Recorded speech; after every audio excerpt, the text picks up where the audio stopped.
I'm here at Moss Lane, where Telford have gone down by 3-1 today.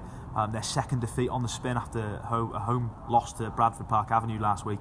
And it was a miserable afternoon for Telford. The weather was miserable, the result was miserable, the performance was okay, but it's 2 defeats on the spin now, and Gavin Cowan has just said in his post-match interview that he wants his side to regain some belief that has seen them climb up the table in the earlier part of the season.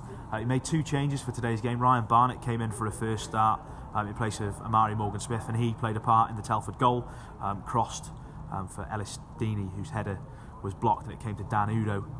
And then the other change was Theo Street, and he was a key for Telford today. They conceded 3 goals, but he made a couple of really good tackles in the first half that prevented further goals for the home side, for the Robins. Just on the day in general, it's been a wet day for the players out there.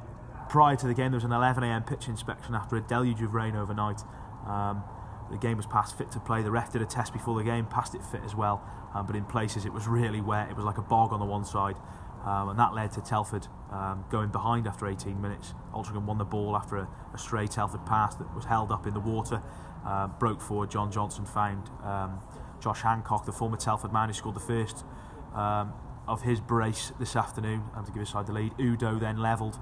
And then in the second half, Telford never really tested the home keeper, Tony Thompson.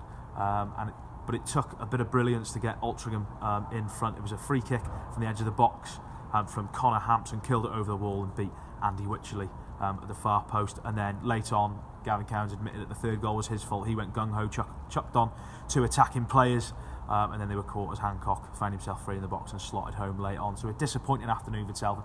Performance wasn't too bad, but Altrincham in the end took their chances. There was a lack of cutting edge really for Telford that might be a little bit worrying for Cowan. The players are there to do it, and they've done it earlier in the season, but they obviously need to get back to that consistency. They've got a break from the league next week as they host Farsley Celtic in the FA Trophy, and Cowan will be looking for an improved display and an improved result next week. So full time here at a cold and wet Moss Lane was Altrincham 3, AFC Telford United 1.